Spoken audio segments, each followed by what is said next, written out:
Hello, everyone, and welcome back to Pesterquest! Woo! Welcome, Sneak Cat. Welcome, anyone else viewing anonymously. Yeah. Welcome back to Pesterquest. Today, we get to look at motherfucking Volume 3 with none other than Dave Strider, and it is quite a spectacular one. However, before we get started, I do have one exciting announcement to make, and that is that the subscriber tier emotes are up. They are officially uploaded to the system. So, I'm just gonna do a schmancy little presentation. So, tier 1 emote is one that has been discussed on stream before, a handy little tool to kind of give a little reminder that we've been talking for a long time. This cute little John. So this emote, which Sneak Cat, you were the one who suggested this, and I like this idea. It's a little emote to toss out there to signal that, hey, we've been babbling for about 20 minutes and just staring at the exact same screen. We've made no progress. Maybe we should keep going. So, now we have John. So that is our tier 1 emote. Now, tier 2 and 3 were not discussed necessarily. These are ones that I thought up in my head that I thought would be cute as button. Well, tier 2 I thought would be cute as button.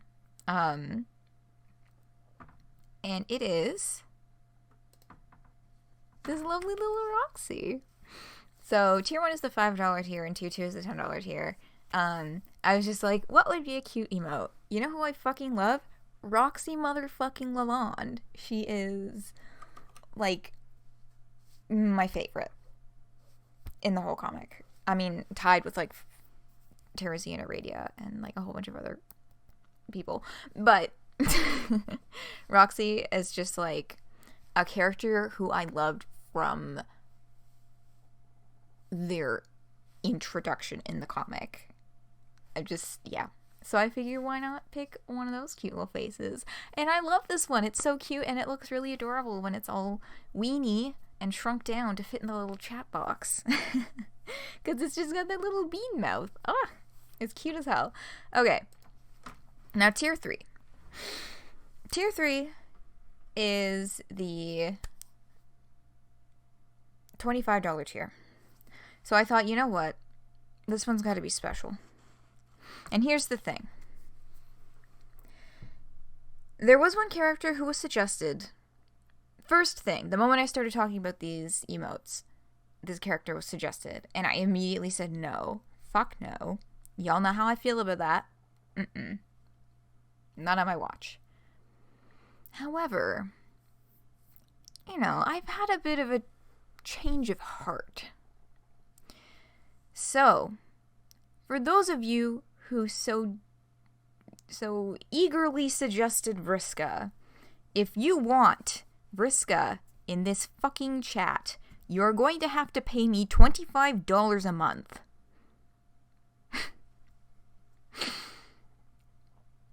And that is the face that I have chosen. It looks a little wonky when it's shrunk down.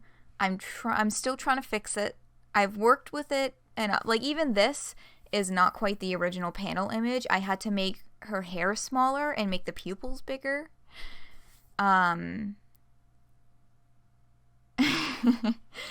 But, yeah. Y'all know where I stand on Vriska. I'm just not a big fan, and she's fucking everywhere. You know, respect if you love her a lot, but she's just everywhere. So you know what? If you want Vriska, give me $25 US per month. Thank you and good night. So, those are the tier emotes, and next up on the to-do list is to sit down and do some sketches and get someone Probably going to commission someone to do the icons for the subscribers. Like Sneakcat, you can see on the screen right now, has the little star icon. That's the Twitch default. I'm looking to replace those, likely with the... Because if you don't know anything about the Twitch subscriber system, what happens with subscriptions is the longer you are subscribed to someone, there are different little pictures for the different year levels. I think it's like 1 month,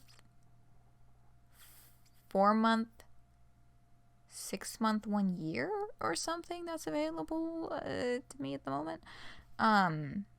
There's also, you can also get like 2 to 8 year ones, but you don't get access to setting those until your partner, which, you know, I mean, those are big numbers anyway, so that's fine.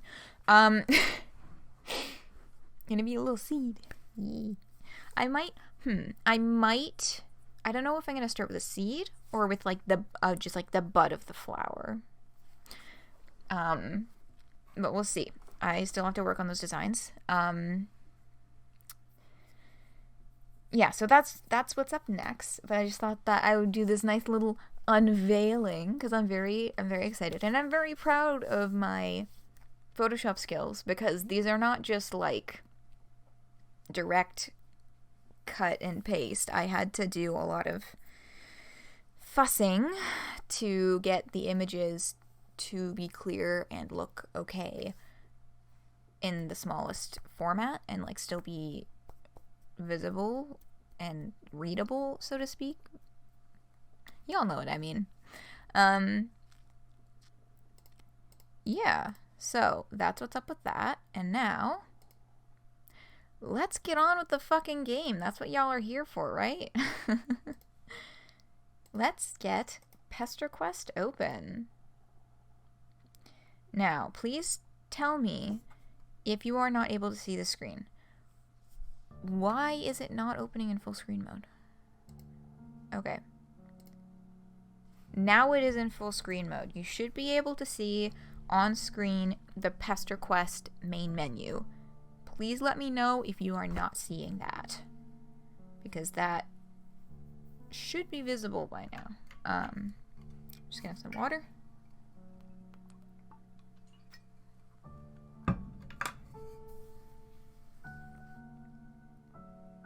Okay. You see it? Good shit. Alright, let's get started. So, Dave fucking Strider, Volume 3 is called A King's Feast of Ass. Yeah, there's lots to say about this with, like, in terms of the credits and all that stuff. I already talked a bit on last week about who the writer is and all that kind of thing. I'm just gonna leave the credits to the end, because we could spend forever talking about that. It froze a bit. I hope my internet cooperates tonight. But yes, A King's Feast of Ass.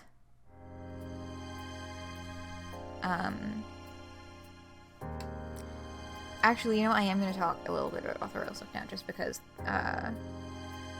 so, the author of this word is James Roach, who hasn't done any writing before. Obviously, has done much music, amazing music, and all of the music in this word is also by him. And he did a stream, an author commentary stream on his Twitch channel, in the evening on the day that it came out. So it what's it called? So, and I was there. I am was so fortunate as to have been there from the very beginning to the very end. So I caught the whole thing. So there's like a couple of little tidbits from that I'll sprinkle throughout, but I will also just link it at the end, like once we're finished playing this through. I'll give you the link if you're interested in going over there and watching the whole thing through. I would highly recommend it. It's really interesting to hear kind of the writing process and like the personal anecdotes behind certain aspects of the writing. For example, with this part, he was saying that he didn't like that the intro was just silent, so he made this track specifically for it. Oh, and this you may recognize because it is a mix of the opening of Upward Movement Dave owns. Yeah. You can hear it a lot more when that, like, this comes in. Yeah, so, oh, chat, is there a lot of lag today? Oof. Well, there's not too many, choice branches in this one, so hopefully that won't affect the experience too badly. Anyway, so that is that. And without further ado, let's hop in. Stream stop buffering every minute challenge, please, and thank you.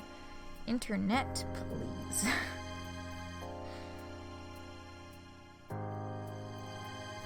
Let's be real.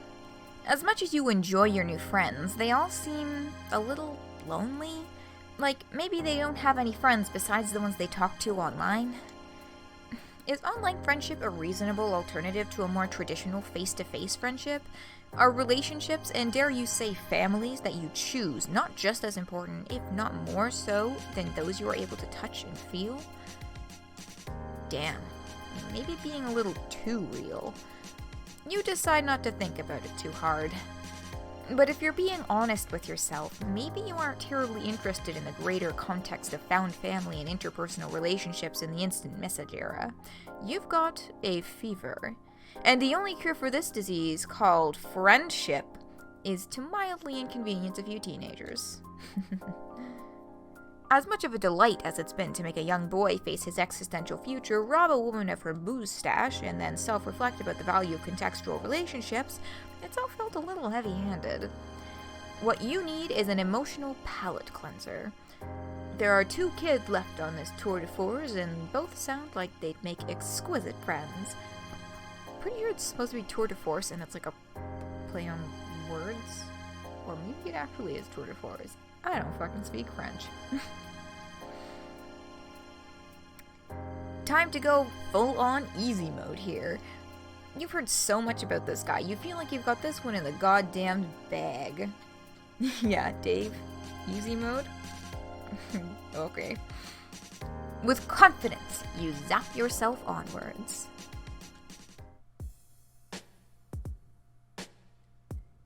There he be.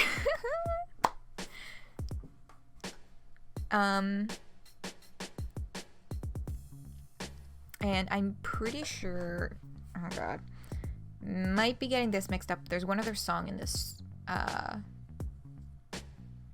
track. Root. Fuck, my brain is stuttering. There's one other song in Dave's Root, but I'm pretty sure this is the one that's a remix of Dave's Sprite. I definitely recognize the tune. I just not always great with matching the names to the tunes, but I know that I've been seeing a lot of people say that this one is Dave's Sprite. And I hope I'm not confusing that with the one from the last one. The last song. Anyway, here's our boy. You have the happy emotion. I know, it's so exciting. I love this. Okay. We are on the roof. What am I looking at? Oh, you're already here. Wherever here is, it is blisteringly hot. You nigh instantaneously regret your choice of apparel. Why did you instinctively put your hoodie back on over this robe? Gown? You the mailman or male person? This must be Dave. Rose mentioned he talked a lot, and as you start to explain, it becomes apparent he is having this conversation at you, not with you. Wow, it is unbelievably humid. Person adjacent. Anyway, Egbert told me you'd show up eventually. Which I never doubted for a second, since one of the core tenets of the United States Postal Service is that you visit 4 extremely specific and spread out teenagers while sweating all over yourself. practically a crime not to be increasingly moist while out here delivering letters on the roof of a skyrise. Which, as you know, is the most effective and legal way to drop off the post. Clammier than a New England potluck and wandering around on the roof. With no package.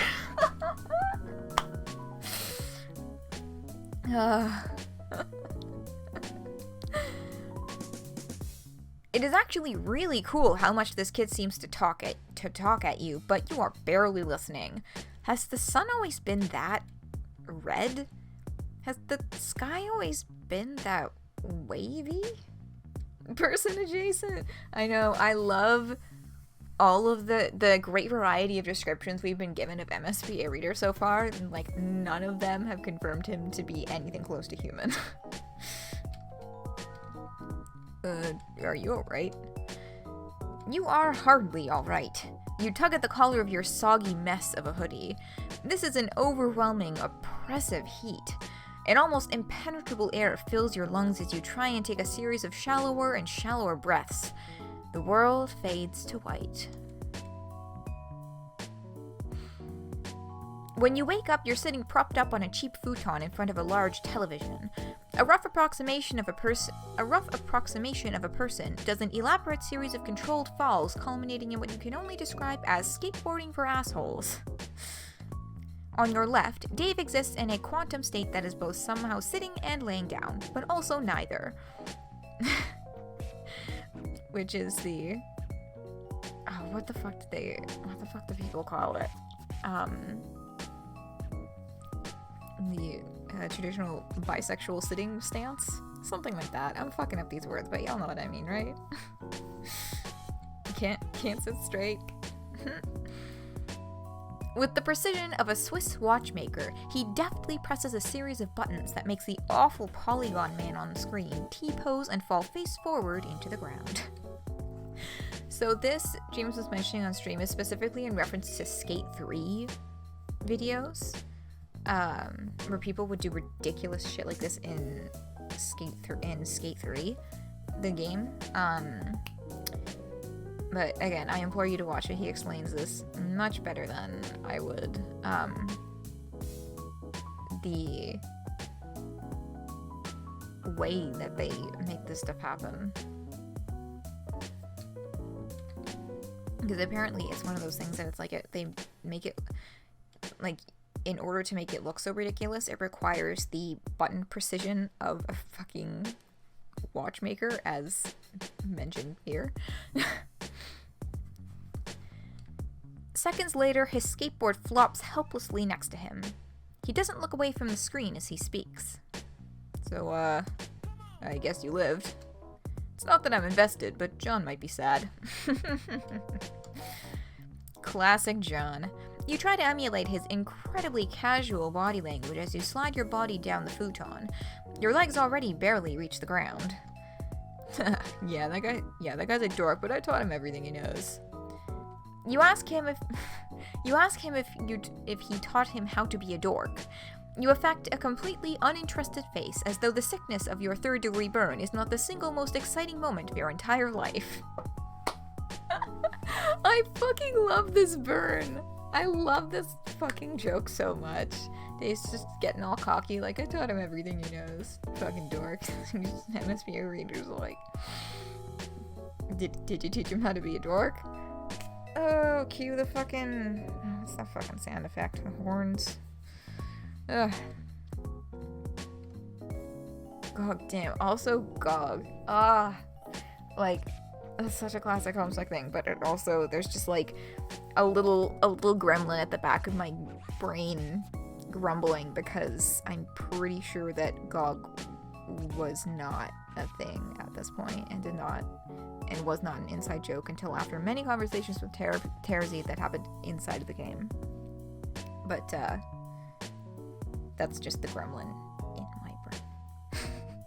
It's the continuity gremlin, the one that makes these things bother me, even though I should probably just lighten the fuck up. Owned in my own home, owned within an inch of my life. I'm on the edge, reaching out that hand of friendship, and this chucklehead long live the kings me. thousands of gazelles trample my useless body as Jonathan Taylor Thomas's persona watches on. So Jonathan Taylor Thomas, I think he said, was one of the original voice actors from The Lion King. Who will raise Simba now? Who's gonna teach him about combat, philosophy, life? By the way, I put your nasty sweatshirt in the shower. This close to a combat, philosophy, life, love, but chopped it right at the end.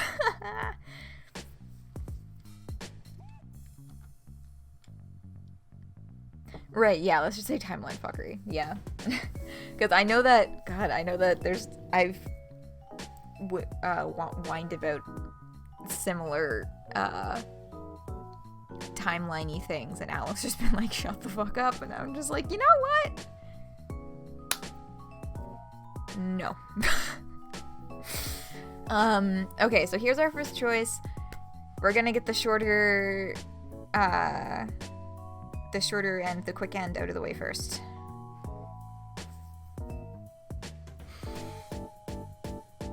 The shower? What? The shower?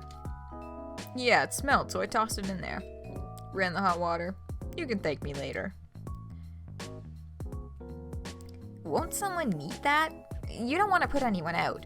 You've already taken up so much of their hospitality, and you don't think that's how you're supposed to wash clothes. I saw, someone linked a thing, I think it was a Tumblr post, in a Discord server I'm in, where they were talking about how this specifically, in the, let me find, what the fuck is the quote? Hello? There we go. Fuck, I'm not gonna be able to find it now, am I?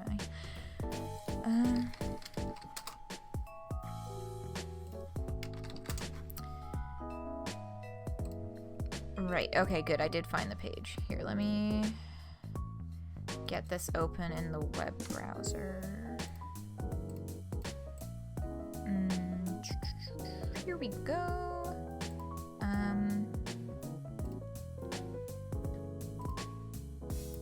Boom. Okay, it was in this conversation. Right. It was specifically down here. Copy the link. It says, I don't want to get out the laundry list, but for reference, laundry wasn't one of those things. That was just one of those... Oh, sorry. What the fuck just popped up on my screen?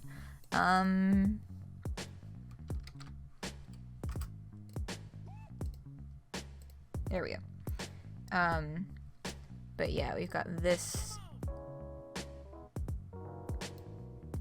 I don't want to get out the laundry list, but for reference, laundry wasn't one of those things. That was just one of those many little domestic things I just had to sort of figure out.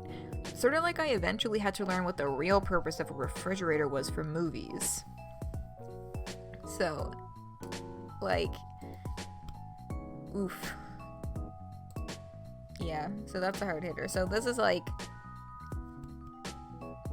this ain't an irony thing. He genuinely thinks this is how you're supposed to wash clothes.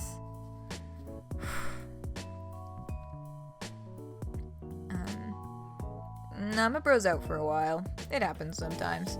Probably puppet related. He avoids the laundry minefield by opting for the nuclear option. Though you guess that makes sense. There are a lot of puppets around, which strikes you as an extremely normal and reasonable and not even a little whack. Yeah, puppets rule. End of story. Shit, close the book on that one. Time for Betty Bye, kid. Little man about to get his 8 to 10 on, snug as a bug in a fucking rug. Tuck to the fucking tight as can be on his way to Slumberland. Nemo who? Never fucking heard of him.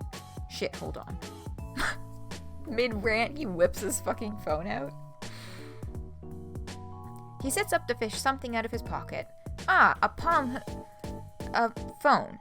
He gets a phone from his pocket. You're not sure what you were thinking. As a perfectly normal human being from a 100% real and tangible Earth, you know what a cell phone is. What is that, a first gen? Yikes. He was about to say palm husk. Oof. He ignores your jab and you pretend not to be reading over his shoulder, though it probably could be more obvious that you are. we're back talking to John. Hi, did you meet the mailman? My god, we have gone over this time and time again. How do I put this in terms you can understand? Have you ever met a mailman in your life? Even in that shitty Costner flick you love, the dude has the decency to at least wear the outfit. Haha, I knew you watched it. No, I'd never waste my precious time watching even a single one of your Z-list garbage you try to wreck me. I'm just stating stone cold facts. I just read an outline and browsed a few review sites to see what people were saying. I don't know, it sounds like that probably took a lot more time and effort than just watching the movie itself. Which is true. What I'm saying is this isn't a mailman. I don't even think this is a person. You have thrust a person-styled entity into my life under the alluring guise of parcel delivery, which if I'm understanding right, this clown isn't even very good at on account of how bad they bungled the only delivery that mattered. At least Lalonde had the good sense to be skeptical of this absolute fucking tomfoolery. Don't be a dick, the mailman is cool. John, I cannot stress this enough.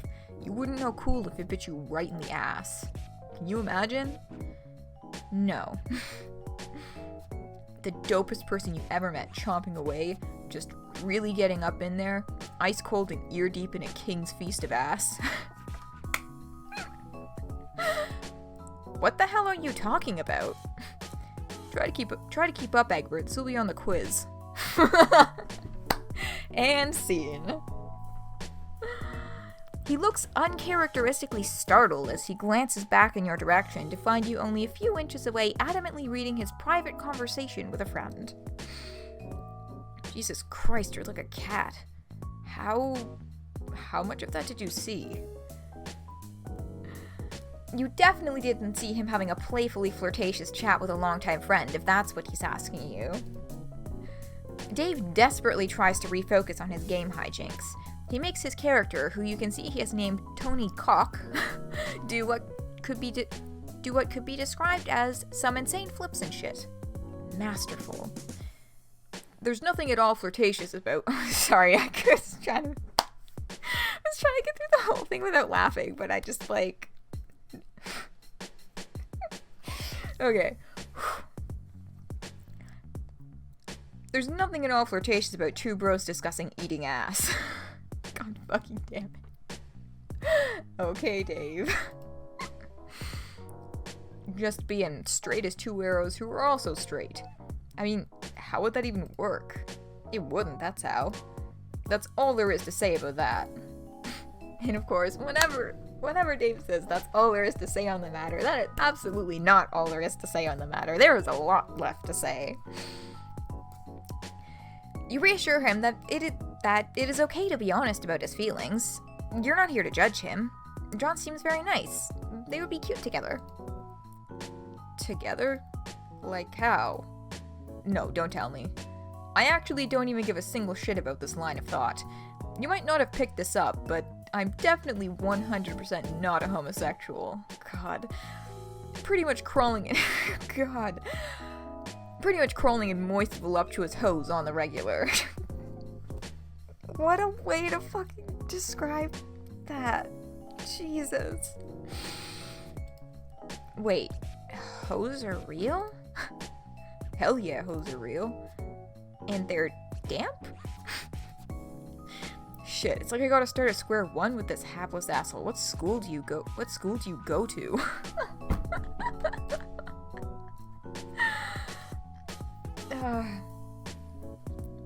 The utter astonishment you feel at this earth-shattering revelation sends your consciousness for a spin, but you manage to steel yourself. This isn't your first tough customer. You tell Dave that hose is a gender-neutral term. Anyone can be a hoe if they believe in themselves. Hoe-like behavior knows no limits, no master. God. What a fucking set of sentences. Despite just learning they were real mere moments ago, you are confident that to be a hoe is to be free. Oh. That's pretty dope, I guess. It's not... It's not like I've never thought of it. I mean, for the ironic payoff, obviously. Can you imagine the look on his face? his best bro coming up to him with some dire news. I look up at him, eyes red with tears, as I put a hand on his shoulder and say, John, not to alarm you, but I'm gay now. Your clueless dipshit wiles have finally won me over. No, that sucks. And off he fucking goes. This is like... the fucking comedic timing of this next bit is my second favorite part of this whole route.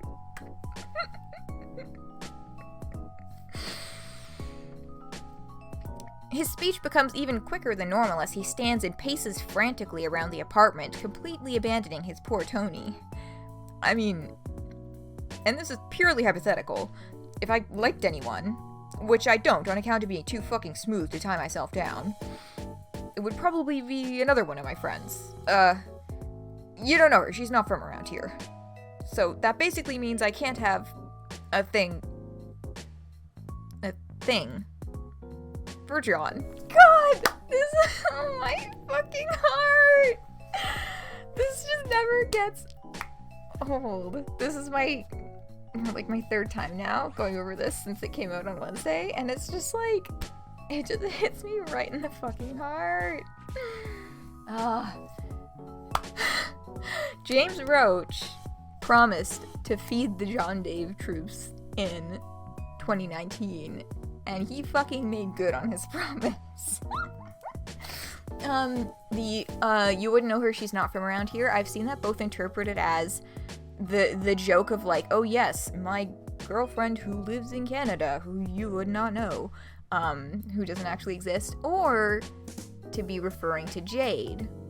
She's not from around here, you wouldn't know her, because MSPA Reader hasn't met Jade yet, and Jade lives in the middle of the fucking Pacific. Very much not from around here. My answer to which one of those interpretations I believe or prefer is both. I think they're both good. But God, this and the sprite work is so good. Case closed. By unanimous decision, the jury finds in favor of the defendant. Me. It seems to you like he's got a lot to think about, and maybe this is a little heavy for the first meeting. You already feel emotionally exhausted. No fucking way. We're in this for the long haul, partner. We are entrenched in this shit. You and me are fighting on the front lines of the is he isn't he World War I. Troops are spilling over the embankment, armed to the teeth with various literature and pamphlets. I'm already learning so much about myself. I fucking love the vision of people running over the fucking hills with literature and pamphlets, because that's just that's an honest fucking experience that if he was in an actual queer center or support group, that is exactly what would be happening. I know, I love how they kept it moving around too. That's so fantastic. I mean, so this was another thing that James mentioned in the stream. He said that he just kind of scribbled it into the narrative panel, right? He wasn't expecting this, but the programmer for this volume, Mint Chipleaf, just went above and fucking beyond and did all of this animating of him pacing around the room, and it's so good. It adds so much to the dialogue. The fucking comedic timing with him pacing around and all of this, and just it really ramps up the frantic energy that's already there in the sprite drawing, the illustrations and the broken text, the broken up phrases, and it's just, I love, this is so good. This is my second favorite part though. Y'all best wait for what's coming. Oh, Is that good? The enemy is at the gates of my sexuality, and our air support is nowhere to be seen. If I don't make it out, tell my wife or maybe husband I died like I lived. Completely baller in every conceivable way. This conversation train has not just gone off the rails, but is crashing headfirst into the nearest village. Just some unsuspecting Hamlet fallen prey to this out-of-control ride. This is no longer a conversation you have any say in. You desperately look around the room for anything else to talk about. So, puppets, right? Oh, no. You fucked up, mailman. You opened the floodgates of introspection. We are balls deep in the discourse waters, and there's nobody to blame but yourself.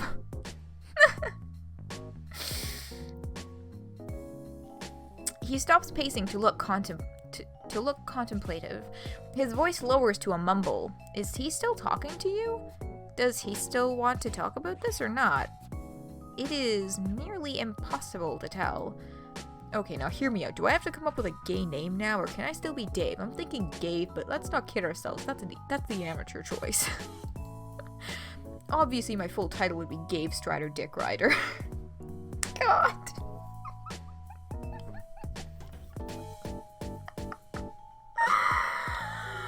Oh my god.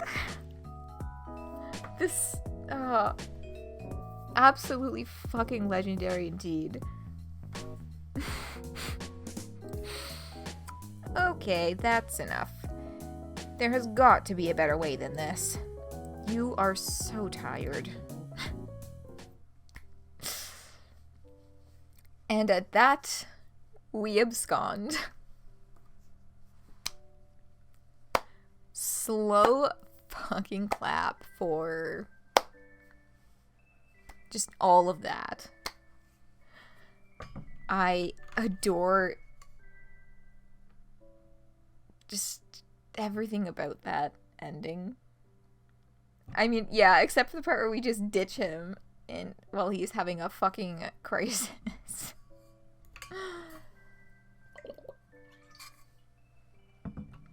The panic is real though, like, I completely understand that emotion of being like, oh my god. You know, like, the first realization, the first admittance of, maybe this is a thing. Yeah, no, so I felt that on an emotional level. Yeah. In particular, the part where you are fucking in denial about having a massive crush on your best friend. Who boy was that ever me in 10th grade.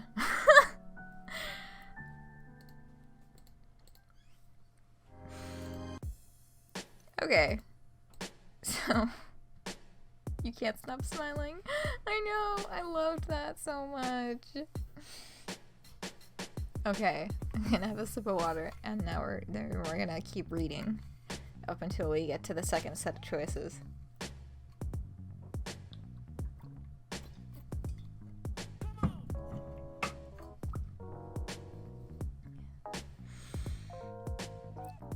Dope. You are definitely the sort of person who says dope often and casually. You tell him, dopely, that you are a person who is not caught up in the small details of decorum or personal property. In fact, it doesn't bother you at all that he took your only worldly possession and tossed it in a shower while you were unconscious. What's some light corpse looting among bros? Okay. While it dries, you can wear one of my bros' shirts. He usually has a fresh stash hidden in there. Dope. Tight. Sick. Nothing weird about hiding some shirts in the living room. Just gonna have a look-see. Holy shit, there are a lot of puppets in here. Yeah, dude, puppets own. Enough said. My bro's got the market cornered on puppet-based endeavors. Backed up against a wall like a feral beast hissing for more plush-oriented content. Little guy's probably just scared. Just wants to protect his nest and mouth-to-mouth feed its babies only the choicest puppets not for a reasonable fee. And then he's gone. What the fuck does any of that mean? You look back to Dave, but he's on his phone. God damn, that is so cool, actually. There is something weird about this whole setup that you just can't put your finger on. For one, you can't seem to find any secret shirts anywhere. It's all just puppets and plushes and DJ equipment. Oh my. Yeah, with my bro, you have to think of the potential for ironic payoff. That guy's always one step ahead. Just when you think you've got it figured out, it was all just some trap to make you think you've gotten his goat. But that goat is long gone. It makes you think maybe there never was a goat. Maybe it was some other barnyard animal all along. You've been duped into looking for a goat like some dumb asshole. Or maybe the goat gets you, really subvert the whole thing. You take a second to wonder if he is really using the term ironic correctly in this instance. By dictionary definition, yes. A goat getting you is the opposite of how the situation should go. Thank God you settled that. As you are about to reassure Dave that this joke tracks, you catch some movement in the corner of your eye. Was that a camera? It couldn't have possibly been a camera. Oh, nope, there it is again. There is a camera coming out of the ice dispenser, which you can see in the back here, which is also animated, so keep an eye on that. I will try and point out when it retracts and comes back out.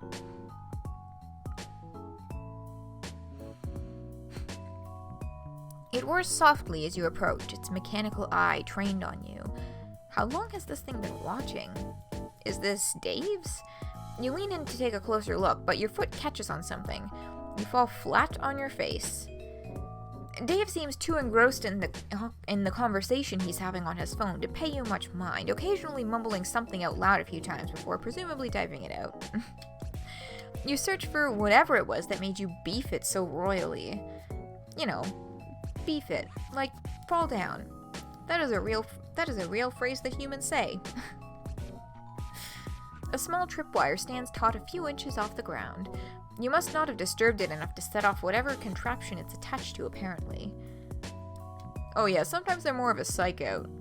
You think, oh fuck me, I definitely beefed it, which is a phrase that is real. And you sit there waiting on bated breath, prepared to be fucked deep in velvety marionette dick. And it never comes. God, bro is so fucked up. You go the rest of your day just waiting for the payoff from your dipshit mistake, and it never comes. You wake up in cold sweats for weeks, yearning for the release that will never find you, and it hits you. You've been fucking bamboozled by the master yet again. There is no elaborate booby trap, no Rube Goldberg device set to enact a series of complicated shenanigans, ultimately resulting in being buried alive in Kermit the Frog plush amphibious dong. Beautiful, really. Damn, bro, you live like this?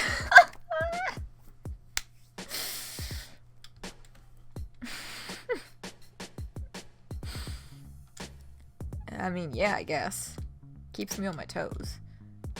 Heels never meet the ground. A prima ballerina with a head full of dreams and nothing to lose. God's gift to plie is ripping a straight, tasty tour en l'air from my adoring fans. They go apeshit for this sort of thing, but it's just another day in the life for danseur extraordinaire Dave Strider. Haven't fallen for a trap like that since I was a baby. Trained. Real rookie mistake, mailman looking tired, maybe drained. Oh my god, he is mumble rapping at you. This is the greatest day of your life. So, I had enough trouble with making piss poor attempts to rap when I had all of the lyrics in front of my face reading Pesterlogs in the comic. This is gonna be rough, folks. Just so you're aware, if you were not already.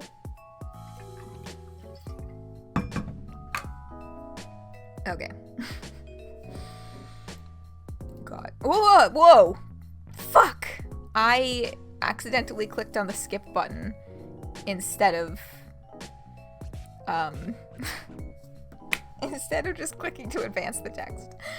My bad. Anyway, thankfully that didn't lead to any massive spoilers or anything. We're still standing in the kitchen.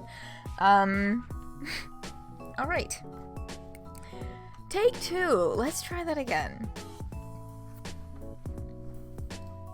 Got more plush ass than a puppet lost and found. King Strider drops the illest fires because heavy is the crown. Rhyming puppet with puppet because call that puppet rhymes. Killing all ventriloquists, puppet on puppet crimes. I'm so sorry I scared you. Oh no. I'm so sorry. I just misclicked. He goes on like this for some time, with what could be described as bars of a similar caliber. The narrative focus shifts to your inner thoughts out of necessity, because it turns out writing raps is really hard. He isn't exactly great, but you're not really a rap expert, despite what your social media opinions might imply. Unless you count Hatch to Dance, which of course you do. Why wouldn't you? Wait. What? What does that mean? Why did you think that? So, the Hatch to Dance. So, Hatch to Dance, of course, being the stand-in for K-pop on Alternia. And there's a whole discourse behind that, poking fun at K-pop fans in, like, a friendly way that James explained during his streams, so if you would like to know the finer details of that joke, I'm just gonna direct you there, because I don't know shit fuck about that. The whole scenario feels a little weird and familiar to you. All of these kids feel familiar to you. You learn something new about Dave and you feel like you already sort of know it. You can't place it. Despite having met Dave no less than half an hour ago, something feels just slightly off about him. Something about his actions feels so performative in nature, like he's pantomiming in front of an audience. As Dave continues to rap, you remember that you are in front of an audience. You cast a glance over to the camera, but also to the hundreds of stuffed little creatures staring at you with their lifeless eyes. Amidst our revelation, we check back in on Dave because I'm getting paid to write this, so I should probably make with the fucking jokes already. So, this line was one that kind of struck me as, like, a little aggressive when I first went through it. And then, during the stream with James, he said this was never supposed to be in the fucking game. This was something that he wrote in his own documents as a note for himself, like poking at himself.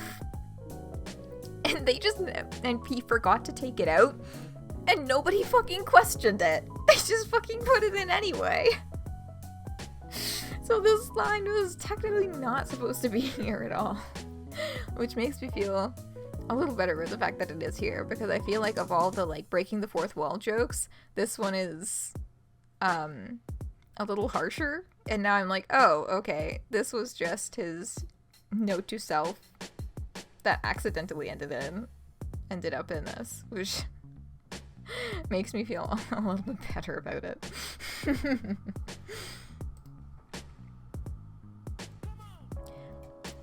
Oh my god, okay, my favorite piece of his fucking rapping is coming up. It makes me laugh so fucking hard. Master of my tool, I'm the ace. Hardware, got more hose than a gardener. Yard care. More hose than a gardener. Yard care. Fuck. Yard care. I don't know why that fucking kills me. Nice. A chaotic and surreal energy of the just gonna back that for a second. Nice. The chaotic and surreal energy of this scene sends a shock of nervous energy down your spine. You feel alarmingly nude without the comfort and familiar warmth of your sweater. There is something about it that grounded you. Something that felt like home. Dave concludes his masterpiece with an elaborate series of yas and uhs that, just as you see the camera turn away from him ever so slightly to focus on something else before retreating back into the ice dispenser. It almost makes it look a little bashful. Kind of adorable, actually. So, to back that up just one frame, watch the camera in the back very closely. And there it goes. He has the ball. Anyway. Despite the fanfic you've written in your head about a cool kid and his new best robot friend, the reality of the situation sets in. You have yet to make friends with this character, and it all has kind of felt surreal and weird to you. Maybe it's time to zap back and hard reset this continuity to try again. What does that mean? I feel like I'm missing an important part of the puzzle here. Oh, did he read or hear that? How does this work exactly? Sometimes you just narrate what you're thinking. Kind of a baller move. Why has nobody called you out on this before? So, James fucking during the stream was just like, everyone, what did he say? He was like, here's what I think. He said that everyone on Alternia just thought it was a part of his typing quirk, or his quirk, so they just didn't fucking say anything about it. You put your hand on the counter to stabilize yourself, and your fingers brush up against something clandestinely polo. Just barely poking out from beneath a pile of discount plush nobodies is a neatly retail folded shirt. Okay. And this is where I pass the choice over to you, chat. We have finally located a shirt. But do we wear it?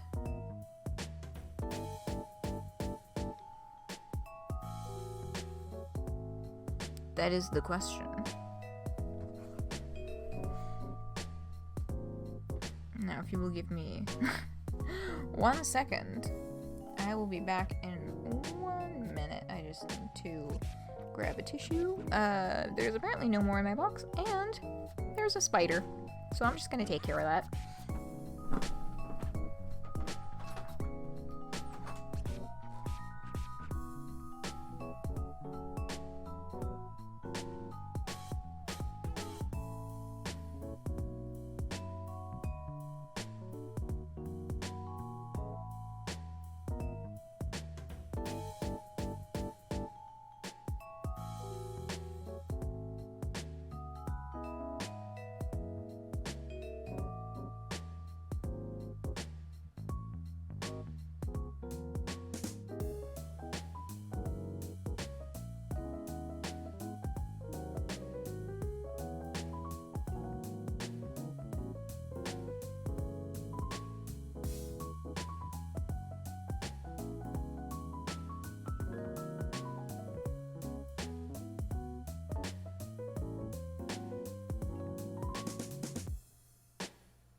Okay, spider taken care of.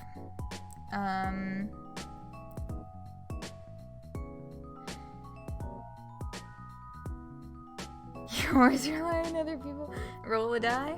Well, I'm gonna make an informed decision rather than rolling the die. And I'm gonna say that first we're gonna not wear the shirt. Don't wear the shirt. Actually, you think you're fine as is. No reason to shake it up with yet another outfit we'll have to eventually pay someone to draw. Let's take a second. Reel it in for a little bit. What the fuck is going on here? Isn't this, like, really messed up? No, what's messed up? No, what's messed up is how you deny my hospitality like this. I offer you someone else's property that you have to find among countless lifeless puppet corpses, and this is the thanks I get? Real cold, mailman. Damn, maybe I'll wear the shirt to protect me from this chill. Enough! Okay. Like, why isn't he in school? It's the middle of April. Spring break, bro. Besides, I only subscribe to the School of Hard Knocks. Also several YouTube channels and periodicals. So, Pretty sweet deal over here, actually. You know he isn't really like this. You know he doesn't like living like this. Oh, and the camera has snuck back out in the background. Oh, damn, is that true? What am I like? What am I like? Apparently, we got the foremost expert in Dave lore here. PhD in Strider Dynamics. It's the first day of school and I'm here in class, eager to learn. Got my pencil out. Got my freshest fit on. Hello? There we go, my game froze for a second there. Got my dope new Trapper Keeper with the Lisa Frank dolphins on it. Damn, why is my screen freezing up? That's a problem. Look at them on there smiling like assholes. One blue, one pink, so we know it's not gay. Poor bastards don't know they're a cartoon. Saddest story I ever heard. The little camera switches its focus from Dave back to you, gauging your reaction. So we're gonna take a little sidestep to view the actual Lisa Frank dolphins. This is what they look like. And yes, they are indeed pink and blue, so that you know. Oh, and this one has eyelashes too, so you can be for sure that they are heterosexual dolphins.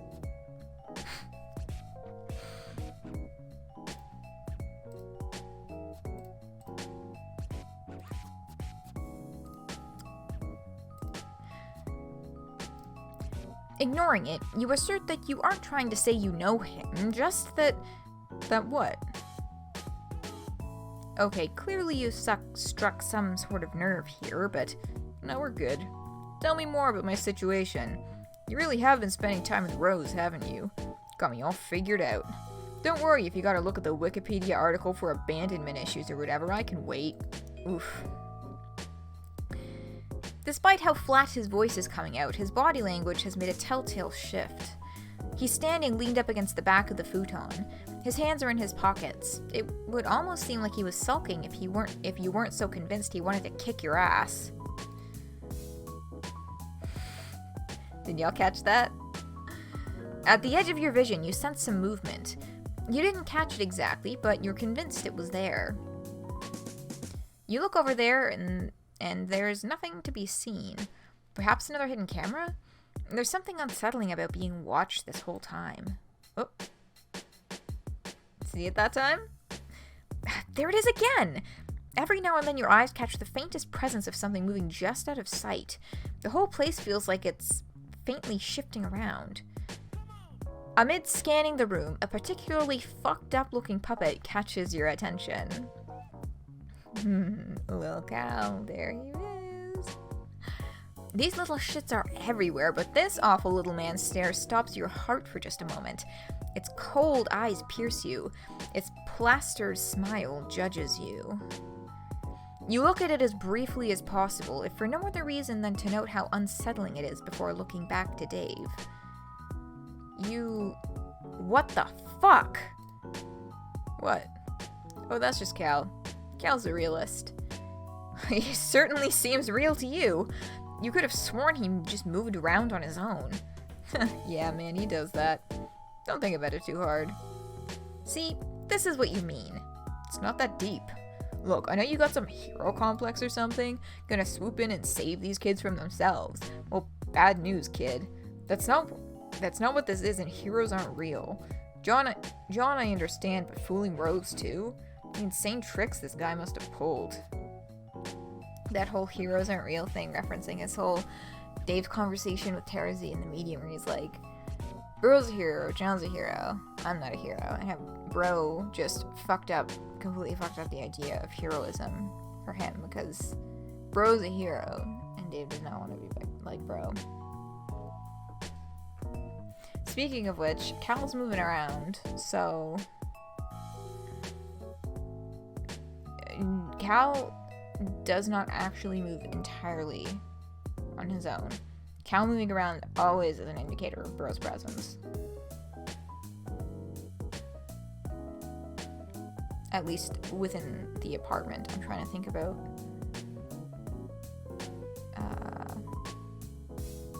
fucking on the meteor during Murderstuck. I think Gamzee was puppeteering at that point, though. Cal. Got Cal on the brain now. Dave has shifted his weight forward. While his voice has not risen above a low mumble, this is enough of a tell to know that maybe you should back off. This friendship thing is tougher than you thought. You're still on about that, huh? Look, I'm no expert on friendship, minus the fact that I absolutely am. But you ever think maybe coming into someone's home and fucking with their day-to-day life is a little rude? Just a hypothetical. As per normal, I'm stone cold unbothered by this turn of events. A stoic bastard in the... Sorry, did he just say stoic? What? Yeah? Stoic, like, unmoved. Does he mean stoic? I mean, I guess. Aw, peas. You've done it now. You weren't trying to embarrass him. Oh, jeez. Fucking... Aw, peas. Oh, God fucking damn it. You try to comfort him by saying that it's okay if he's never heard anybody say the word before. Maybe he's only seen it in text. He frowns and goes quiet. This does not seem to be helping. The kid is completely shut off now. You try to bring up the puppets again. No dice.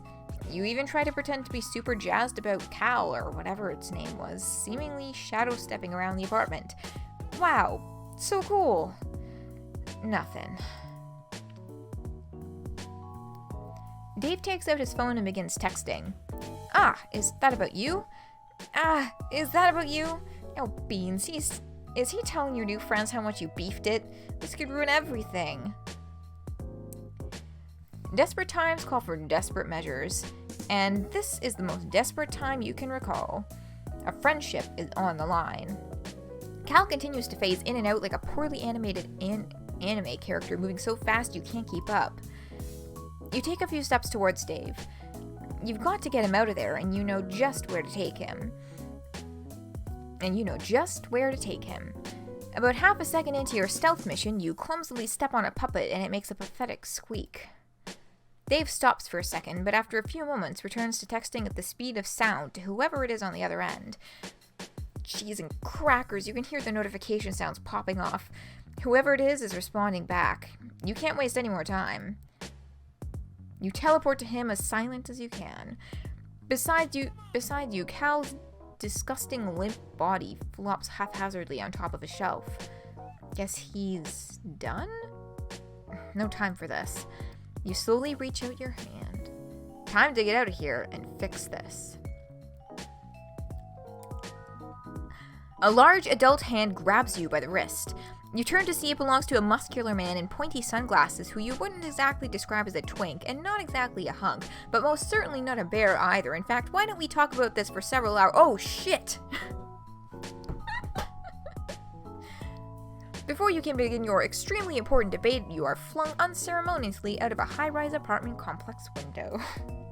As you free fall, you think, maybe he was more of a twunk.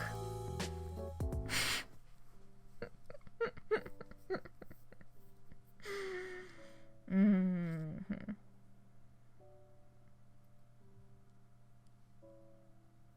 So that's a bad end. We get flung out of an apartment window by bro.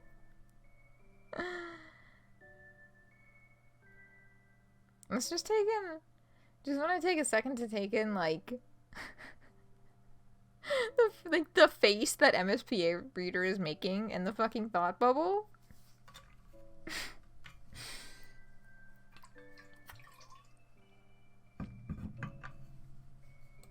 Okay, we're making pretty good time, but, there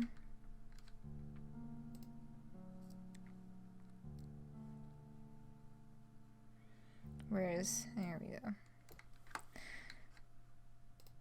So, it is time for break. Where's my little... Here we go. yeah, it is just after midnight. We're going to take a little break and then do the good end, which is very, very good. You are definitely in for a treat. Okay. Yeah, I'm going to toss some music on. We're going to chill for a little bit, and then we'll be back. Hey, folks, we're back. I just forgot to set the alarm. Sorry about that. But we are indeed back. It's been actually a little longer than 5 minutes, but I just figured I might as well let that song complete. Yeah, let's load into that good end, which I super need now. Because, of course, I go to check my Facebook notifications briefly during the break, and I get a friendly little warning to be careful in the downtown Toronto area next weekend, because there's gonna be a fucking hate march marching right up to the fucking village, which is just splendid.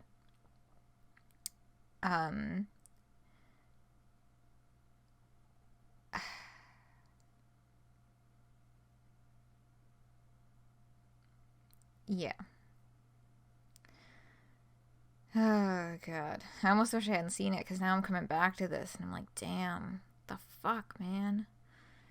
So, I mean, if there's anyone else listening who will be in that area next weekend, I will not be. But I don't know if there's anyone else in who's Toronto adjacent or will be downtown around that time. Just be mindful, stay safe. This group is known for being violent and like starting shit with people. So anyway,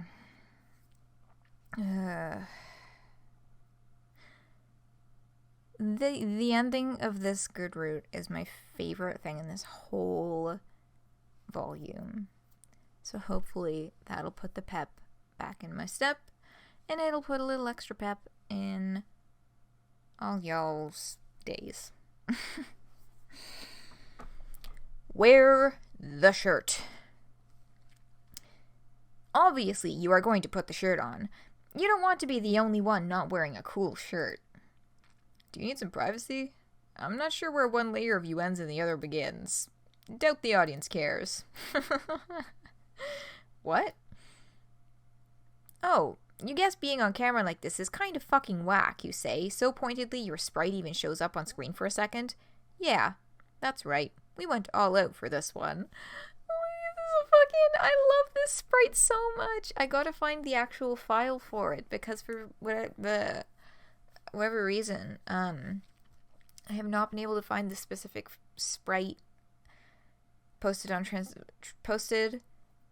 transparent background anywhere online. But I would fucking love to be able to put something like that in the thumbnail.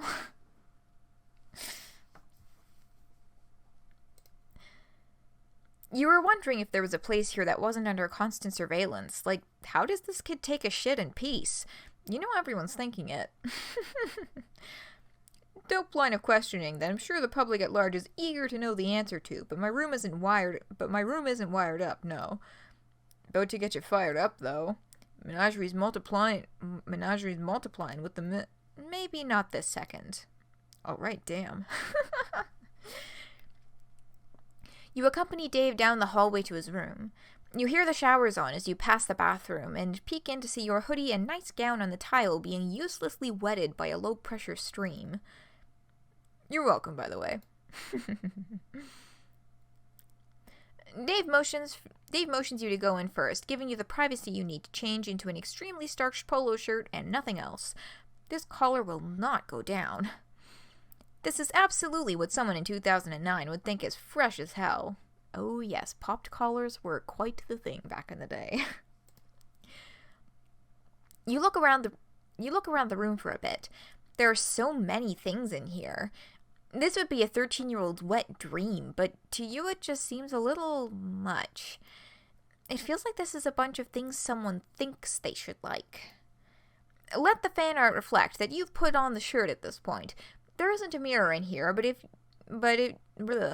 you can tell that this is someone out there's idea of a look. I fucking love this sprite so much. The door opens and Dave is standing there, but not walking in. He's leaned up against the door frame and sipping a juice. Where'd he get a juice? What the fuck? Hallway juice, my guy. Hallway juice. What, you do keep foodstuff stashed around your house? What do you do when you get hungry? No, that's not it. You mean you usually just keep it in the fridge or whatever. Too obvious. Somebody help this useless clown. You assure Dave that you have met many clowns in your day, and only some of them were useless. Name one. You can't. Why did you say that? Clowns are awful. Everybody knows this. Cargo. Ugh.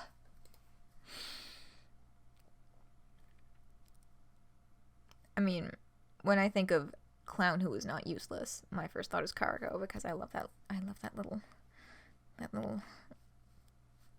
monster child. Does that even make sense? Guess he's got you there. You know, despite the overwhelmingly plush decor of the rest of the house, there is a distinct lack of puppets in here. That's more my bros thing.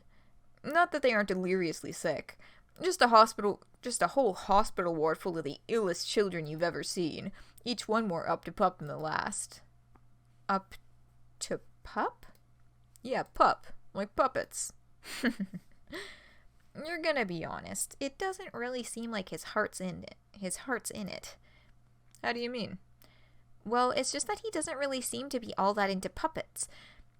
It feels a little performative. Well, guess I got my own stuff I'm into. Like, if I were to rank it 1 to 10, I'd say puppets are probably a solid 7. You got this kid on the ropes. Just one more push. In fact, you'd even go so far as to say that the puppet thing sorta sucks. It is extremely weird. The cameras, the hiding things like an animal, it all seems a little, whack. For a while, he just seems to look at you, almost as if he's sizing you up. There was a long stretch where Dave doesn't break eye contact with you as he finishes his cute little juice and crumples it up. He takes an ambitious shot at the trash can and misses by about 7.5 feet. Damn, could have sworn I had game. You're throwing me off, mailman. Yes, that is correct. You are a faithful employee of the Postal Service. I mean, I definitely believed you, but let's say I didn't. Let's say I had a cool friend who, even though they're too cool to care about details like this, they were a little skeptical of this whole situation. Maybe they'd want some proof you were who you said you were, before they let you get any closer to their friends. Just throwing that hypothetical out there. What proof could he possibly need? Say the oath. What? The oath. The mail oath. Look, the thing about that is, I mean, unless you weren't really a mailman. Because Dave's totally pulling this guy's leg. Behind his sunglasses, Dave's eyes shift ever so slightly to what you might describe in a less immediately harrowing situation as a moderately priced-looking mall katana mounted to his wall. You realize that maybe now isn't the best time to come clean about your impeccable ruse. You can't believe you've managed to put yourself in mortal peril yet again. You wordlessly chuckle to yourself and shake your head. Oh, the situations you get yourself into. Haha. Dave, not privy to your private thoughts for once, looks on. Why, of course you can recite the mailman oath, you say with a confidence that is as misplaced as it is unfounded. You perk up. Now is your time to shine. Maybe it's the popped collar, but you are feeling good about this one. You got this. You have lied to tons of kids. One more and it will be smooth sailing from here on out. You open your mouth and there is a brief moment where everything feels like it's going to be okay. You immediately start sobbing and crumple into a disgusting mess on the floor. Mm-mm. Oh, fuck. Wow, okay. Jesus Christ. This is one of the best fucking jokes in the whole thing. He's a sobbing mess on the floor, confessing to this horrible fucking line. He just starts fucking cry typing like fucking like 2015 Tumblr. And he's been caught in some horrendous lie and everyone's calling him the fuck out. He just starts fucking cry typing. You're not a real mailman. You didn't have a real mailman outfit. You're just a fraud. You don't even know how much stamps cost. I love the. It's like you don't even know how much stamps cost.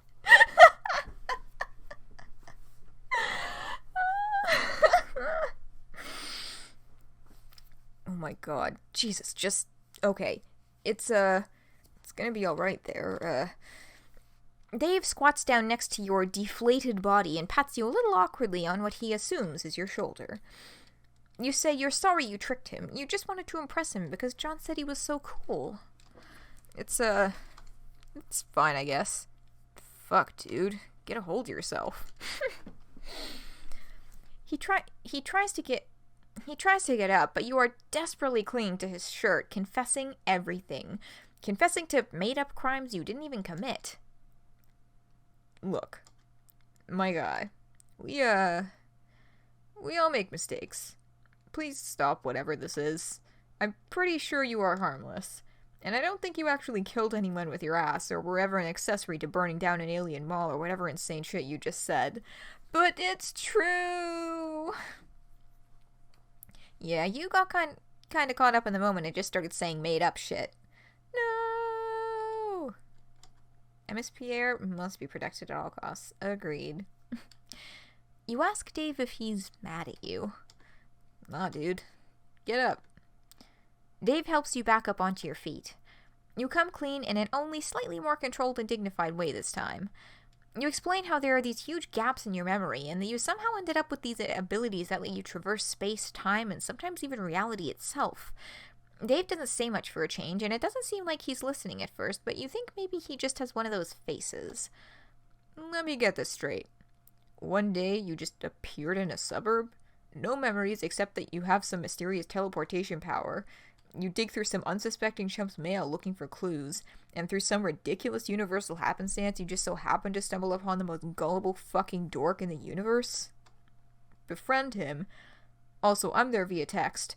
Edgar gives you a list of friends to visit. Out of all the choices available to yourself, myself included. And you go see Rose first? Rose fucking Lalonde? Even though we built up such a good rapport when I told John you weren't a real mailman. Called it, by the way. Your first instinct is to visit the most heavy-handed of all of us for some light kinship. A power move, I guess. Mailman out here wave-dashing for friendship. Can't even spare a neutral A for old Strider, huh? Won't even back into the corner and spam your neutral ranged attack for the D-man? A tragedy in 2 acts. Both acts are titled Betrayal. You definitely understand what is being said and absolutely don't have to ask your friends what some cool video game words are. You are 100% not pulling the boldest how do you do, fellow kids, the world has ever seen. Besides, is that really the thing you should be focusing on right now? This, by the way, during the stream with James Roach, he was saying that this is basically him talking here. This is an MSP reader. This is him talking because he confessed that he did actually have to ask a friend what kind of cool gaming words that he could use for this fucking joke. You fucking wound me, mailman. Of course it is. Nothing is more important to me than this. They say that most humans only use 10% of their brain. That's because I'm using 90% of it to think, how dare you? I fucking love this line so much. So anyway, you can really go anywhere? See anybody you want? Sounds nice. For all but a moment, the act drops, and you see the corners of his mouth tighten a little. The fading afternoon light filters through his sunglasses at just enough of an angle to see his eyes shift ever so slightly towards the window. These subtle movements would surely be lost on most. If you weren't so focused on trying to read him, or even just slightly further away, you may have missed it yourself. There was almost a loneliness in his voice. It must be hard to live here by yourself, so far away from the people who care about you. It's possible that you have been so focused on trying to blindly make friends that you've forgotten that in front of you is a real living person. You can't help but wonder if there's something you can do. You said you can take people with you, right? Like if you could teleport John around? Would that work with anybody? This is it. The path to this kid's heart is clear as day. Fuck what you said just now. That friendship juice is so close you can practically fucking taste it. The moment the path is clear, he's like, fuck all that introspection. I'm just here for that sweet, sweet friendship. You try not to look excited, affecting Dave's cool persona as you say, fuck yeah, you can take people with you. You scope out your fingernails because for some reason that is what you do when you are acting cool. This works to the full extent it can, coming from someone who not but 7 minutes and 32 seconds earlier was rolling around on the floor damp with their own tears. Did he have some place in mind? Yeah. I mean, I got some ideas I could bounce off you, I guess. How do you feel about shh? With a swift finger to his mouth, you cut him off. He doesn't seem to like that very much, but you still consider it a successful maneuver. There is no need for words between friends. You know just where he wants to go. Just think really hard about it. Think about where you want to be, Dave. Think about what is important to you. Think about what you really want. It will be more magical this way. Friendship is magic after all. You just made that up right now. Don't look it up. Damn, guess that's true. He closes his eyes and you put a hand on his shoulder. This is it. Putting your trust in the magic of friendship, you focus this power externally as much as you are able. Flashes of distant but somewhat familiar imagery courses through you. The quiet stillness of the suburbs, the smell of the forest, the heat of an apartment rooftop, an ocean breeze. You extend it outwards as much as you are able. This is his rodeo. You are merely the vehicle.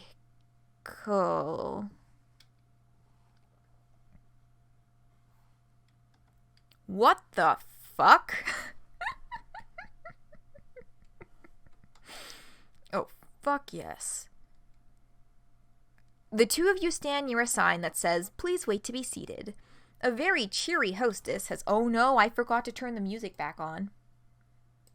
There we go. That's why it was so quiet. Fuck. So I was like, the music should have changed here to a really sick remix of Upward Movement. The two of you stand near a sign that says, "Please wait to be seated." A very cheery hostess has a brief exchange with Dave and ushers the two of you to an open table. Oh, hell fucking yes. There is no mistaking it. About to get my motherfucking breadstick on. This is absolutely an Olive Garden.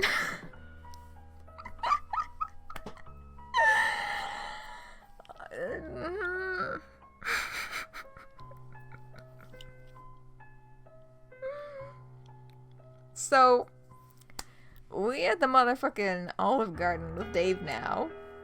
Of all the places in the world for him to choose, it's fucking Olive Garden. Not John's place, not Rose's place, not Jade's place. Olive Garden. Which in and of itself, just, I'll get into it more after we finish the route, but like, oh my god, the first time I played this through, I fucking, oh my god, I read that, and I literally did a fucking 180 in my spinny chair. I turned completely around, facing with my back to my fucking computer, just leaned over and stared at the floor with my hands pressed together in front of my face, because I couldn't do it. I was just fucking not even. Oh my god.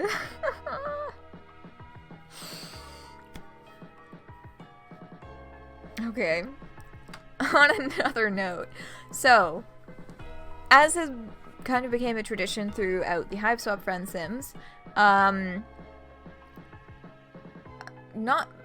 just many of these background people, but all of them except for one are cameos.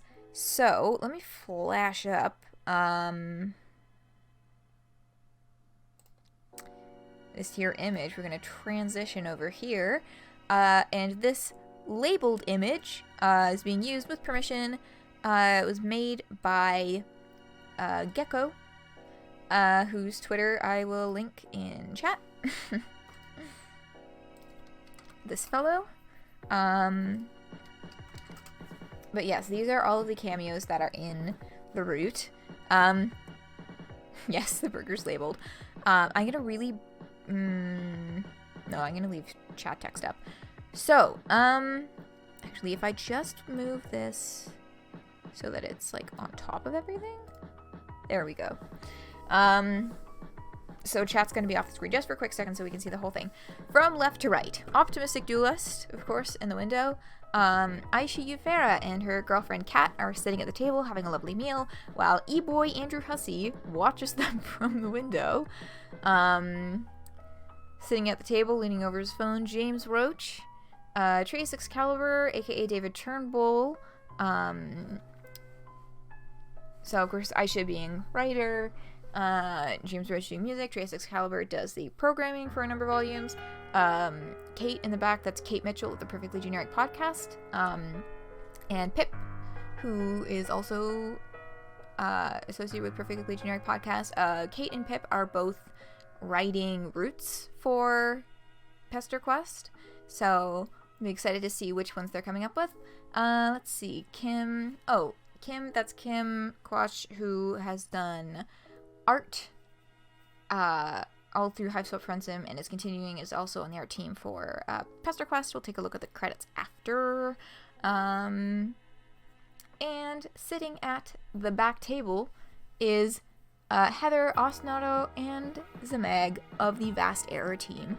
I believe Zemag is the person who did the background art for this volume. And the burger on the table is very specifically labeled because it is apparently an inside joke that because they don't serve burgers at Olive Garden. It is apparently an inside joke with regards to Ostinato's taste in food that James Roach, just go watch his stream if you want the in-depth explanation of that one. Oh yes, and the salt on the front table is labeled. Because why not? Yes, I don't remember whether or not it was a confirmed thing that whether or not Ostinato is also writing for a route for Pesterquest. I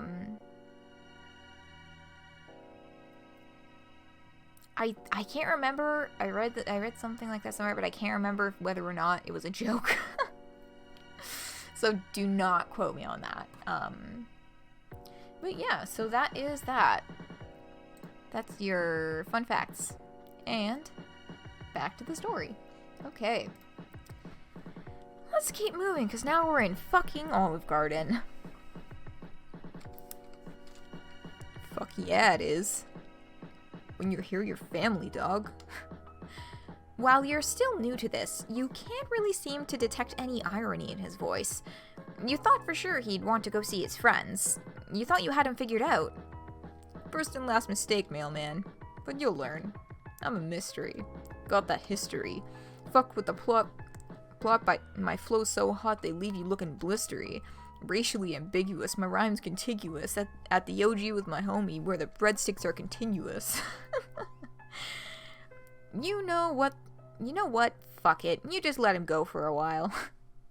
You don't even know if that last one rhymed, but fuck if you aren't charmed by this little bastard. You lean back in your chair and just absorb it all. sitting in the worst restaurant imaginable with your new rapping teen friend while the other patrons do their best to ignore his incredible rhymes. After a short while, Dave abruptly stops freestyling at you and you open your eyes. Oh fuck, you know what time it is? No, your sprite doesn't have a watch drawn on it. It's breadstick 30, no watch necessary. Fuck me, I love breadsticks. I never talk about it. This is a very real and hidden character trait that nobody knows about me. Well, that sounds like a very real and hidden character trait that nobody knew about him.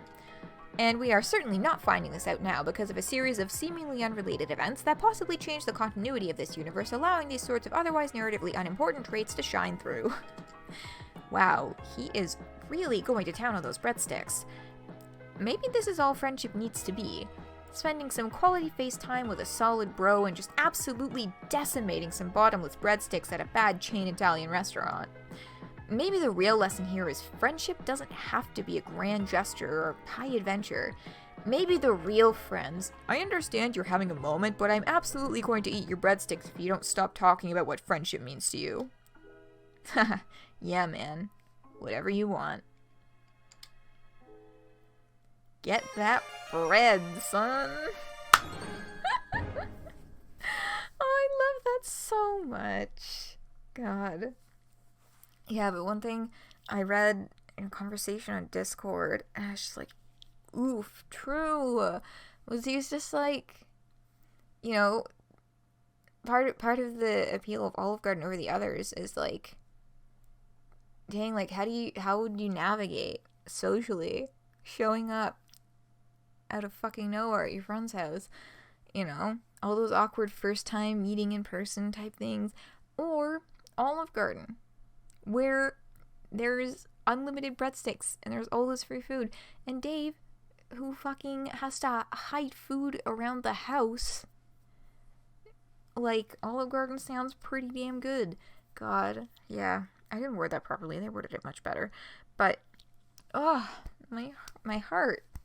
How many times do I say that every volume of Friends? I'm just like, oof, my heart. Many times. The answer is many times. Also, this is a fucking beautiful image right here. Damn. Alright. So that is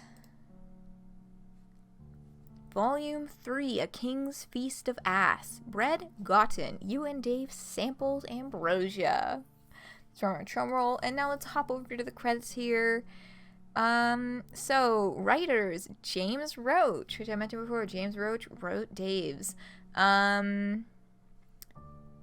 Yes, so Kim did this part for John, Kim being one of the people who made the cameo in there. Gina, oh, fuck. I forget what that little accent on the O does. But this is an artist who did a lot of art for the Hiveswap Friendsims and is coming on back, did the Dave sprites, not to be confused with Dave Sprite. Background artists, again, we have Zameg, and ending illustrations Zameg as well. The music for this one, fucking titles. So the root prelude is called Two Chords, which is that little thing that played before we even got to Dave when it was just a black screen. I thought initially that this was a reference to the Four Chords comic, but James said in his stream that it's just because the song is two chords. I think that both works. I think that both is functional. Pardon me. Just choking on my own spit over here. So Dave's theme, I'll probably just name this one something normal. Oh no, oh no, wait, oh geez, aw beans. So that was the one that played for most of the route. That was the remix of Dave Sprite, and then the one at the end, that was remix involving the melody from Upward Movement Dave owns, is Dave's other theme, 24/7 lo-fi anime beats to question your sexuality to. So, yes, we talked a little bit before about Mint Chipleaf being the person who did the programming, game design and programming for this one, Volume 3, and that is the credits. for this volume. So, let me take a look at my web browser here. I think I had like one more thing to link. Yes, I just wanted to link directly to the video for, ooh, it shows up as a little image preview in the chat and everything. That is the stream that James Roach did. That is a direct link to that stream. So I would highly encourage, if you are looking for something to pop on in the background, check that out. For sure. It was highly enjoyable. If you do not look at any other part of that stream, skip to the end, to the part where he starts showing music, because he said that that wasn't the original ending song, and the original ending song was actually going to be a piano ballad based on the melody of the fucking chicken dance song, and that it's a finished song that's like complete 10-minute song with a key change and everything, and he played part of it during that stream. It's fucking hilarious, absolutely brilliant. If you look at no other part of that stream, skip to the end and find the fucking chicken dance piano ballad. Which I really hope that he puts up as like a bonus track on the Pesterquest album or something, because I will pay so much real money for that song. The full song, because he doesn't play the whole thing, because it's apparently 10 fucking minutes long. Anywho, that concludes Pesterquest Volume 3, and right on dang time, even a little early. It is 12:47 in my time zone. Tomorrow, same time, same place, we're going to be dropping right back into Dream Daddy, continuing with Dates Volume 3. We have 5 second dates left to go.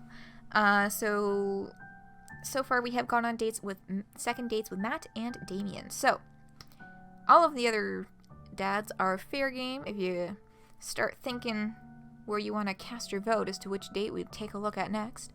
And with that,